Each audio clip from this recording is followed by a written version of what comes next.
Hello दोस्तों, स्वागत है आप सभी का। तो आपकी हिस्ट्री की क्लास चल रही है। जैसे कि मैथ की क्लास आज से लगभग 3 दिन नहीं चलेगी।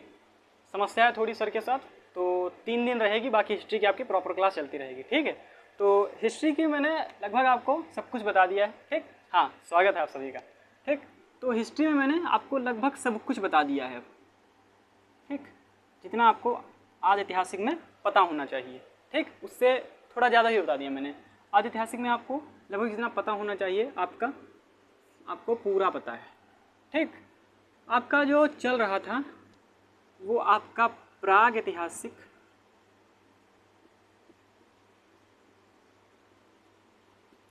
प्राग एवं आद्य एवं ऐतिहासिक,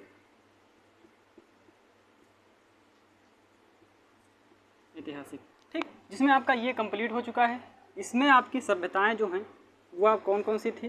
पहली सिंधु, दूसरी मेसोपोटामिया। ठीक, इसी में हड़प्पा, मोहनजोदड़ो, चनहूदड़ो, ये सब कुछ इसी में आया है। ठीक, मैं सभ्यताएं केवल लिख रहा हूँ इस बार। और उसके बाद आपकी मिस्र की भी हो चुकी है। ओके, और रोमन की सभ्यता भी आपकी हो चुकी है। आज आपकी 3 सभ्यताएं बची हुई हैं और उसके बाद आपका आद्य ऐतिहासिक कंप्लीट हो जाएगा। ठीक, मैंने क्या बोला कि आपकी ये सारी सभ्यताएं कंप्लीट हो चुकी हैं, जिसमें आपकी 3 सभ्यताएं और बची हुई हैं। वो पढ़ के आपका आद्य ऐतिहासिक कंप्लीट हो जाएगा, जिसमें से आपको कुछ भी और नहीं पढ़ना आद्य ऐतिहासिक में।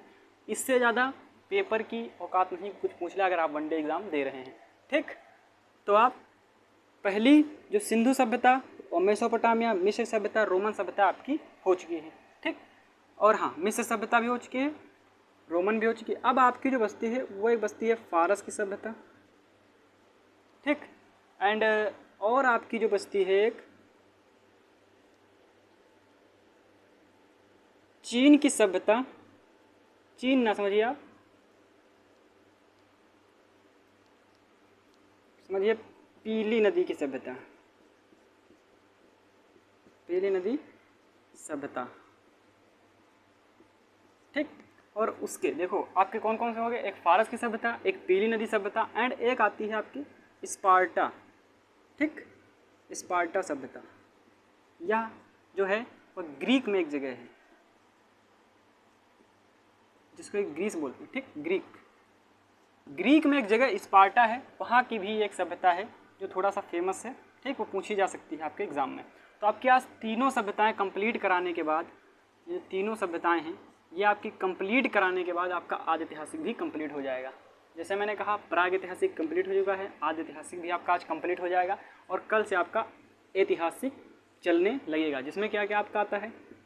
प्राचीन, जिसमें आपका सबसे पहला ही होगा वैदिक, फिर मध्य आएगा। ठीक, और उसके बाद आपका आएगा आधुनिक और समकालीन, नेहरू ये जैसे बोलते हैं।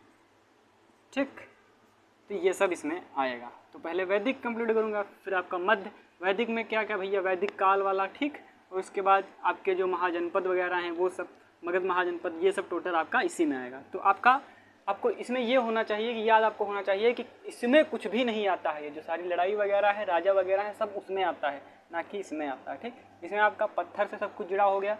मानव ने खेती कहाँ की, सबसे पहले कौन सी खेती की, कैसी हुई खेती, कैसे हुई, सिंधु सभ्यता क्या थी, मेसोपोटामिया क्या थी, मिस्र की सभ्यता क्या थी, मतलब आल अदर जितना भी सब कुछ है सब कुछ इसमें हो गया। फारस की सभ्यता क्या है, पीली नदी की सभ्यता क्या है, एवं जो स्पार्टा की सभ्यता है वो क्या थी। ठीक, तो ये सब जानकारी आज आपको प्राप्त हो जाएगी। इससे क्या होगा कि आपका ऐतिहासिक भी कंप्लीट हो जाएगा और आपकी जो है 2 जो पॉइंट हैं वो आपके कंप्लीट हो जाएंगे। इससे आपको ये रहेगा कि अब अगर आप कोई भी प्रश्न करते हैं यहाँ से लेकर, तो आपके एक भी क्वेश्चन जो है फंसेंगे नहीं, एग्जाम में आएंगे तो आप कर लेंगे तुरंत। ठीक, तो आपकी पहली जो सभ्यता है वो फारस की सभ्यता। आपका नाम मैंने एक बार फारस लिया था, तो फारस पहले किसको कहते थे? ईरान को। मतलब अब ईरान को कहते हैं, पहले फारस कहते थे। ठीक, तो फारस की सभ्यता कहाँ होगी? वह होगी ईरान में। तो लिखिए आप फारस की सभ्यता। पहला क्वेश्चन आपका आएगा फारस की सभ्यता क्या है। ठीक, तो फारस की सभ्यता जो है, यहाँ के जो लोग थे वह पारसी थे। पारसी लोग क्या होते हैं, जैसे आप समझ लीजिए बहुत बड़े बिजनेसमैन होते हैं। बिजनेसमैन जैसे रतन टाटा आपके पारसी हैं, ठीक, बहुत बड़े बिजनेसमैन हैं। ये शांतिपूर्वक रहते थे, पहली बात शांतिपूर्वक रहते हैं, किसी से कोई मतलब नहीं, कौन क्या कर रहा है क्या नहीं कर रहा है कोई नहीं, अपना करो अपना देखो बस, ठीक। देखो पारसियों से एक बात सीखनी चाहिए कि देखो जब पारसियों का एक है कि जब देखो मैंने देखा है कि जो लोग शांत रहते हैं, ठीक, देखो पहली बात तो आप बोलो कम सुनो ज़्यादा, ठीक। अगर जीवन में सक्सेस होना है तो बोलना कम और सुनना ज़्यादा, ठीक। एक चीज़ कभी गौर की है कि जो लोग गुटखा वगैरह खाते हैं, ठीक, वो अपने 5 रुपए का गुटखा बचाने के लिए तभी बोलते हैं जब इम्पोर्टेंट कोई बात होती है, ठीक।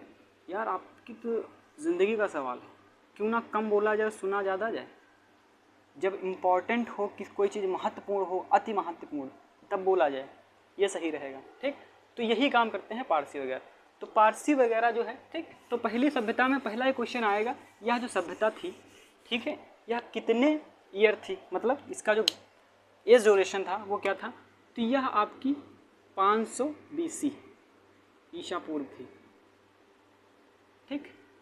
पहला क्वेश्चन आपका आएगा कि यह किसका, मतलब कि फारस की सभ्यता जो थी आपकी, यह कितने BC थी, मतलब ईसा पूर्व थी, तो यह 500 BC यानी ईसा पूर्व थी, ठीक। पहला क्वेश्चन ही आएगा। दूसरा क्वेश्चन आएगा यह सभ्यता थी कहाँ, ठीक, तो यह सभ्यता जो थी ईरान में थी, ओके। तो आपके 2 क्वेश्चन इससे रिलेटेड हो गए, सब जुड़ा हुआ है। फारस की सभ्यता क्या थी, 500 BC थी, यह ईरान में थी, ठीक।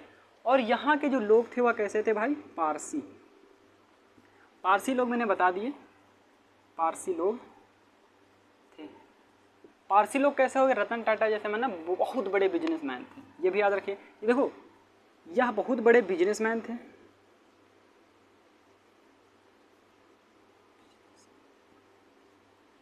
बिजनेसमैन बहुत बड़े थे, ठीक। सारे क्वेश्चन जो मैं लिख रहा हूँ सब पूछे जा सकते हैं आपसे, ठीक। तो बहुत बड़े बिजनेसमैन थे, ओके। एवं यहाँ की जो सभ्यता थी, अगर भाई, और हाँ एक चीज़ और कि अगर पूछा जाएगा कि ये किस चीज़ की पूजा करते थे, तो यह लोग आग की पूजा करते थे, आग की पूजा करते थे, ठीक। एवं एक क्वेश्चन और भी बन सकता है कि अगर यह ईरान में थी और 500 BC ईसा पूर्व थी और यहाँ के लोग जो पारसी थे एवं बिजनेसमैन थे और आग की पूजा करते थे, तो यह लोग थे कैसे भाई, यह लोग शांत पूर्वक थे, ठीक, किसी से कोई मतलब नहीं, शांत पूर्वक थे। एवं यह शांत पूर्वक सभ्यता भी कही जाती है, इसे शांत पूर्वक सभ्यता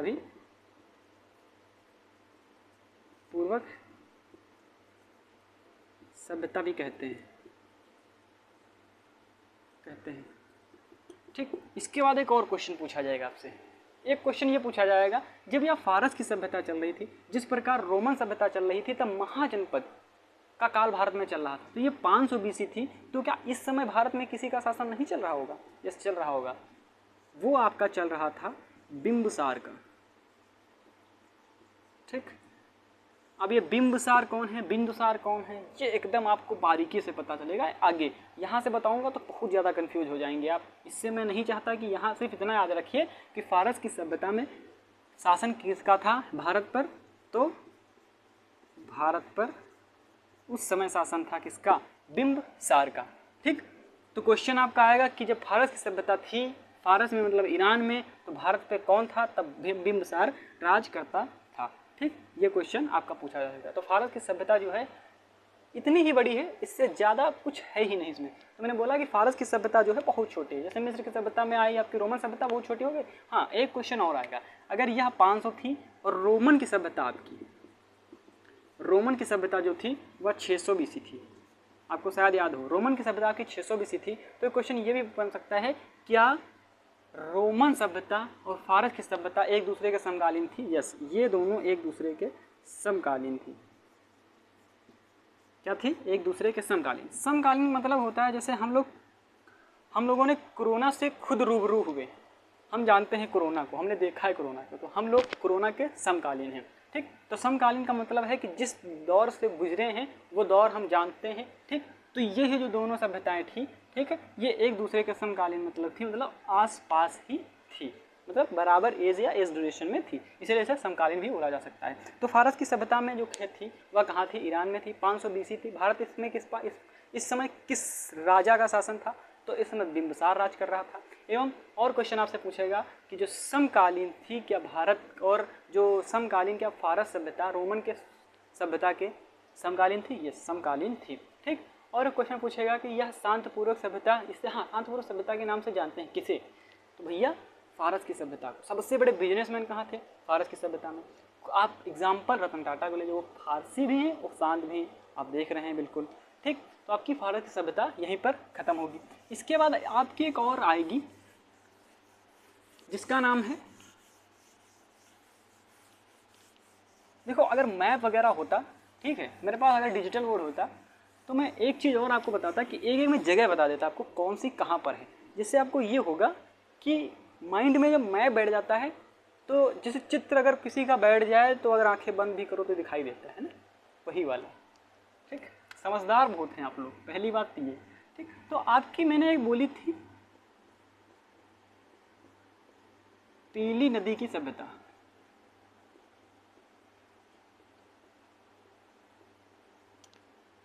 यह भी बहुत छोटी सभ्यता है, ज़्यादा कुछ इंपॉर्टेंट नहीं है, लेकिन इंपॉर्टेंट इसलिए है, ठीक। अभी आप देख लेना क्यों इंपॉर्टेंट है, पहला ही क्वेश्चन आपको पता चल जाएगा क्यों इंपॉर्टेंट है। पीली नदी की सभ्यता जो है, ठीक है, वह चीन की सभ्यता से, चीन की सभ्यता के नाम से जानी जाती है, दूसरा नाम इसका है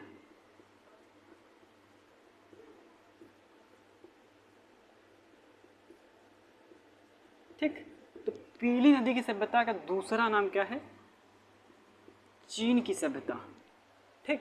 और हाँ, ये एक मोस्ट इंपॉर्टेंट क्वेश्चन ये आएगा इससे कि जो पीली नदी की सभ्यता थी यह दुनिया के, ना कि भारत के, यह दुनिया के, भारत में तो हो ही नहीं सकती पहली बात तो ये, ठीक। तो क्वेश्चन ये आएगा कि यह दुनिया के सबसे उपजाऊ भूमि पर थी, उपजाऊ भूमि पर थी यह सभ्यता, ठीक। अगर उपजाऊ भूमि पर होगी भाई तो यहाँ आविष्कार जरूर होंगे, ये आप याद रखना, किसी ना किसी चीज़ के आविष्कार होंगे, ठीक। तो यहाँ पर दो चीज़ों की खोज हुई, पहली तो आपकी कागज़ जो हम लोग इस्तेमाल करते हैं, पहली तो कागज़ की खोज हुई, ठीक। और दूसरा आपका रेशम की खोज हुई,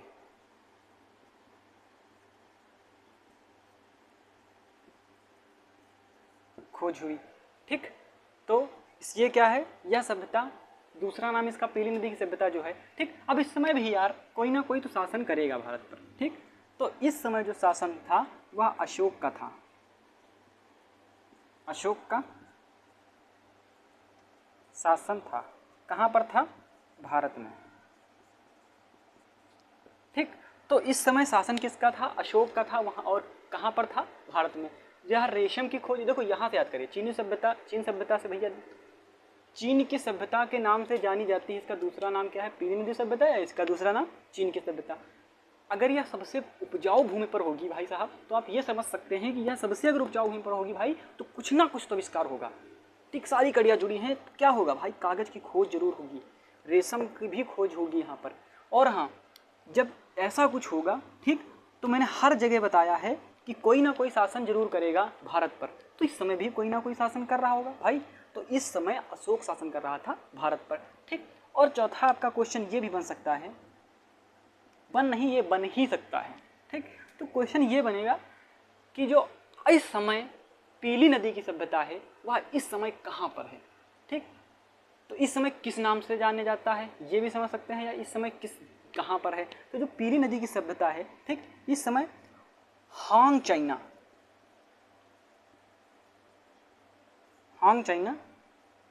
के नाम से नहीं, हांग चाइना की जगह है, मतलब जहाँ पहले जो पीली नदी की सभ्यता थी इस समय क्या है उसका नाम? इस समय का हांग चाइना नाम, समझ रहे हैं आप? उस सभ्यता का नहीं, लेकिन इस समय उस, देखो हांग चाइना कहाँ पर है आपको मैं दिखा दूँ। मोबाइल 1 मिनट मेरा कहीं होगा, मिल गया।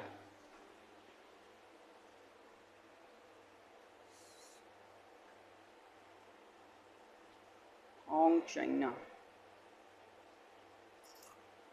ये देखिए आप, ये आपका हांग चाइना, ठीक। यहीं पर जो सभ्यता थी, यहीं यहीं ये जो सबसे उपजाऊ भूमि है, ठीक, चाइना की, और ये हांग चाइना के नाम से इस समय जानी जाती है, ठीक। तो आप ये देख सकते हैं, आपने मोबाइल पे देख सकते हैं, गूगल पे डालिएंगे हांग चाइना, ठीक है, तो यहाँ की पता चल जाएगी। एंड और भी इसके आगे आप देख सकते हैं, ठीक। तो हांग चाइना के नाम से आप इसे, इस समय का जो नाम है, इसे इस समय का, ठीक, तो इस समय का जो है हांग चाइना, ठीक। हांग चाइना आप गूगल पर डालेंगे तो आप जान जाएंगे, ठीक। हांग चाइना के नाम से इस समय पर यह सभ्यता जो है, ठीक। तो चीन की सभ्यता जो है, देखो पहली तो पीली नदी की सभ्यता, दूसरा नाम इसका क्या है, चीन की सभ्यता, सबसे उपजाऊ भूमि पर थी दुनिया के, वो भी, ठीक। दूसरा क्वेश्चन आपका आएगा कि उपजाऊ भूमि पे होगी भैया तो कोई ना कोई तो खोज होगी, तो कागज की खोज हुई एवं रेशम की खोज हुई। जब दोनों चीज़ें की खोज हुई तो भारत पर भी किसी ना किसी का राज होगा भाई। जब हर सभ्यता में हो रहा है, उसमें अशोक का हो रहा है, किसमें, फारस में अशोक का हो रहा है, ठीक, मिस्र में महाजनपद का हो रहा है, तो क्या पीली नदी में किसी का नहीं होगा, होगा भाई। तो यहाँ पर किसका, ये अशोक का शासन चल रहा था, कहाँ पर, पीली नदी में। और रोमन की सभ्यता में बिंबिसार का, नहीं क्या बोलते हैं उसको, रोमन की सभ्यता में महाजनपद, एवं अभी आपको जो फारस की बताई है वहाँ पर आपका बिंबिसार का शासन चल रहा था, ठीक। तो अशोक का शासन था भारत में, कहाँ पर, पीली नदी में। और हांग चाइना के नाम से इस समय यह जगह कवरेज है, ठीक। ये आप क्वेश्चन आ सकता है और आपसे पूछा भी जा सकता है। तो फारस की सभ्यता आपकी हो गई, पीली नदी की सभ्यता होगी, और आपकी आती है कि स्पार्टा। स्पार्टा लास्ट में जो है बहुत सा छोटा है, लेकिन थोड़ा इम्पॉर्टेंट है, इसलिए क्योंकि मैंने देखा है, आप भी देखेंगे आप तो समझ जाएंगे कि आज के जो लोग हैं बिल्कुल इसी तरह के हैं। देखो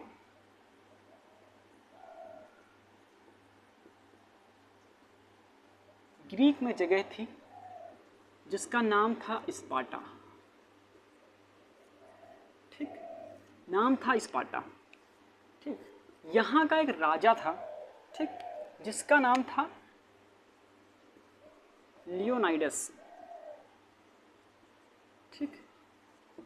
लियोनाइडस जो राजा था, ठीक है, वह अपनी सेना तैयार करता था, मतलब अपने राज्य में अगर कोई आक्रमण हो तो ऐसी सेना तैयार करता था कि जो सेना भले ही कम हो, लेकिन वो 3-4, देखिए अगर अब वो सेना 3 लोगों की है तो वो 3000 पे भारी होनी चाहिए, और 30 लोगों की है तो वो 3 लाख के बराबर होनी चाहिए। अगर वह 300 की सेना है तो वह 3 करोड़, मतलब कोई भी आ जाए तो उससे मतलब जीतना नहीं चाहिए। उसका ये जो है पैतरा बहुत अच्छा था, इतिहास में इसे इसीलिए लिखा गया है क्योंकि लियोनाइडस एक राजा ऐसा था जिसकी सेना में केवल क्या, सिर्फ 300 लोग की फौज थी, 300 लोग की फौज थी, ठीक। और ये जो लियोनाइडस है भाई, ठीक है, ये इतना शक्तिशाली था। लियोनाइडस का फोटो दिखाता हूँ, उसके बाद आप इसकी जो है, ये जो है आपका, ये देखिए, ये आपका लियोनाइडस है, ठीक है। ये कहाँ का राजा है, ये राजा है आपका 300 लोगों की फौज, ठीक है। और लियोनाइडस 300 लोगों की फौज, और ये अकेला जो बराबर था कितने, 3 लाख लोगों के बराबर था, ठीक। यहाँ का राजा था स्पार्टा, मतलब स्पार्टा का राजा कौन था, लियोनाइडस, ठीक। यह 300 लोगों की फौज केवल रखता था, इससे ज़्यादा अब वो नहीं रखता था, ठीक। तो आप समझ लीजिए इसको। तो लियोनाइडस राजा था, यहाँ का राजा। फौज जो थी इसकी वह कितनी थी, केवल 300 लोगों की, ठीक। यहाँ की जो ट्रेनिंग चलती थी भाई, ठीक, वह 6 साल से ही चलने लगती थी। आप समझ रहे हैं, 6 साल की नहीं, सिर्फ 6 साल से ही चलने लगती थी। 6 साल से ट्रेनिंग इसकी चलने लगती थी, ट्रेनिंग। और हाँ, यहाँ पर जो 6 साल की ट्रेनिंग चलती थी, और जिसका जो मतलब लास्ट पड़ाव था, ठीक, आखिरी अंतिम जो पड़ाव होता है, उसके लिए जानते हो क्या करते थे, जब उसी को भर्ती किया जाता था, जो, 1 मिनट रुकिए, दिख रहा है, हाँ दिख रहा है, ठीक। देखो यहाँ का जो राजा था, ठीक है, वो उन्हीं लोगों को भर्ती करता था भाई, जिसको एक पहले कमरे में बंद करता था और 2-4 भेड़िए उस कमरे में छोड़ देता था, और उसके बाद उस सैनिक को इसमें छोड़ दिया जाता था। अगर वो चारों को मारकर बाहर निकलता था, ये सैनिक जो सेना में भर्ती करता था। ठीक, ये मानना है या सत्य है मुझे नहीं पता, लेकिन यस ये एकदम सही है। ठीक, तो क्या करता था कि एक कमरे में बंद करता था और उसके बाद भेड़ियों को छोड़ देता था, फिर उसको छोड़ता था अगर आप उसको मार कर आ रहे हैं। ठीक, अब भेड़िया समझ सकते हैं, कभी अकेले मत जाना, ठीक, वरना जाएंगे कार में और आएंगे एक बार में। तो ये जो था कमरे में बंद करता था और उसके बाद तभी इसी को भर्ती करता था जब भैया ये बाहर निकलते थे विजय होकर। ठीक, एक स्पार्टा का दुश्मन भी होगा भाई, अगर इतनी बढ़िया होगी किसी की रणनीति। ठीक, तो एक स्पार्टा का दुश्मन था जिसका नाम था जर्कसीज। जर्कसीज, ठीक, जर्कसीज एक दुश्मन था। ठीक, वो स्पार्टा का बहुत बड़ा दुश्मन था। उसने कई बार आक्रमण किया लेकिन वो जीतता नहीं था भाई। 300 लोगों की फौज, और ये लेकर जब आता था तो कम से कम 3 या 30 हजार लोगों को लेकर आता था, लेकिन जीतता नहीं था।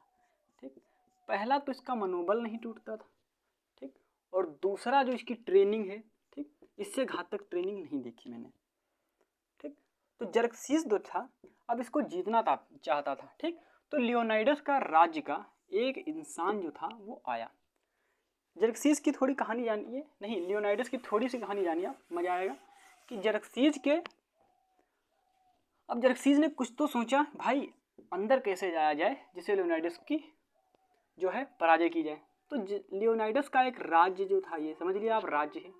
ठीक, और उसमें भाई एक जो है इंसान गया और कहा भैया मुझे भर्ती कर लीजिए। किससे कहा? लियोनाइडस से। लियोनाइडस कहा भैया आप दुबले पतले हैं, आपसे नहीं हो पाएगा। ठीक, ठीक, तो आप ये समझ लीजिए कि ये गया और लियोनाइडस से बोला भैया आप दुबले पतले हैं।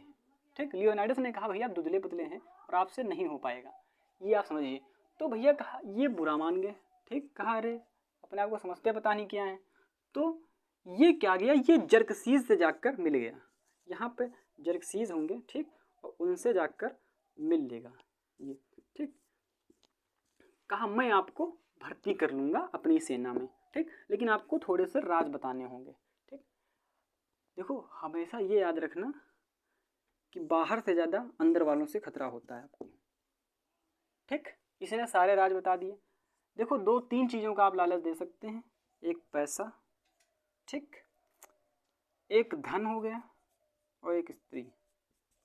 ठीक, तो इसने जर्कसीज ने इसको लालच दिया स्त्री का, ठीक, धन का भी, ठीक, और उसके बाद होता है आपका कि आपको ही राजा बना दिया जाएगा, मतलब शासन का। 3 चीज़ों का जब इसको धन लालच दिया गया तो ये जर्कसीज से जाकर मिल गया और इसने सब कुछ बता दिया कि कैसे आप अंदर जाएंगे, कैसे जो है आपको इनको पराजित कर सकते हैं लियोनाइडस को। ठीक, तो भैया ऐसा ही हुआ और लियोनाइडस पराजित हो गए। लेकिन लियोनाइडस ने एक बात बोली कि जब भी इतिहास के पन्ने पलटे जाएंगे, ठीक है, तो क्या होगा, जब भी इतिहास के अगर पन्ने पलटे जाएंगे, ठीक, तो मेरा नाम इतिहास में अच्छे लोगों की भांति एवं तुम्हारा बुरे लोगों की भांति लिखा जाएगा, जो कि आप आज देख सकते हैं उदाहरण के तौर पर। ठीक, तो ऐसे आपको जर्कसीज के बारे में याद भी रहेगा। मैंने कहानी इसलिए बताई कि आपको याद भी रहे। ठीक, और लियोनाइडस कौन था, स्पार्टा क्या था, 300 लोग कौन थे, 6 साल से ट्रेनिंग होती थी, किसकी होती थी, ठीक, और एक कमरे में ट्रेनिंग होती थी, किससे, भेड़िए से। ठीक, तो ये सब आप याद रखेंगे। ठीक, और मैंने पहले बताई पारसी की सभ्यता। तो पारसी की सभ्यता क्या होती है, जो लोग शांत रहते हैं। मैंने बोला जितना शांत रहेंगे उतना ही अच्छा रहेगा। ठीक, देखो जब शांत रहिए आप, किसी से नहीं मतलब, सिर्फ उतना करिए जितना आपको अच्छा लगे। ठीक, ज़्यादा नहीं करना है आपको। मैंने कहा देखो अगर आपको लोग जब तक कहें ना कि भैया बंदा पागल हो गया है, ठीक, तब तक आप समझ लेना कि आप सही राह पर नहीं चल रहे। जिस दिन लोग कहने लगे भैया ये पागल हो चुका है, ठीक, आप समझ जाना कि आप सही राह पर चल रहे हैं। किसी से मतलब नहीं, कौन आ रहा है, कोई मेहमान आ रहा है, किसी से क्या मतलब यार, 10-5 मिनट बैठो बात खत्म। ये चीज़, कोई आ रहा है कोई जा रहा है कुछ मतलब नहीं। ठीक, देखो जब आग लगी हो सीने में, ठीक, तो किसी से मतलब नहीं रखना चाहिए। एक लाइन थी कि आग लगी हो सीने में तो कौन मेहमान देखता है। ये मेरी खुद की है कि आग लगी हो सीने में तो कौन मेहमान देखता है। और भाई साहब जमी को छोड़ जमाना सिर्फ उड़ान देखता है। ठीक है कि भाई साहब जमी को छोड़ जमाना सिर्फ उड़ान देखता है। Thank you so much. आपकी क्लास एकदम बढ़िया सी हुई है। तो आप समझ सकते हैं कि आपकी पारस की सभ्यता हो गई, पीली नदी की सभ्यता हो गई, और आपकी ग्रीक में जो स्पार्टा है उसका भी होगा। अब आपका जो चलेगा वो ऐतिहासिक काल कल से स्टार्ट होगा। ठीक।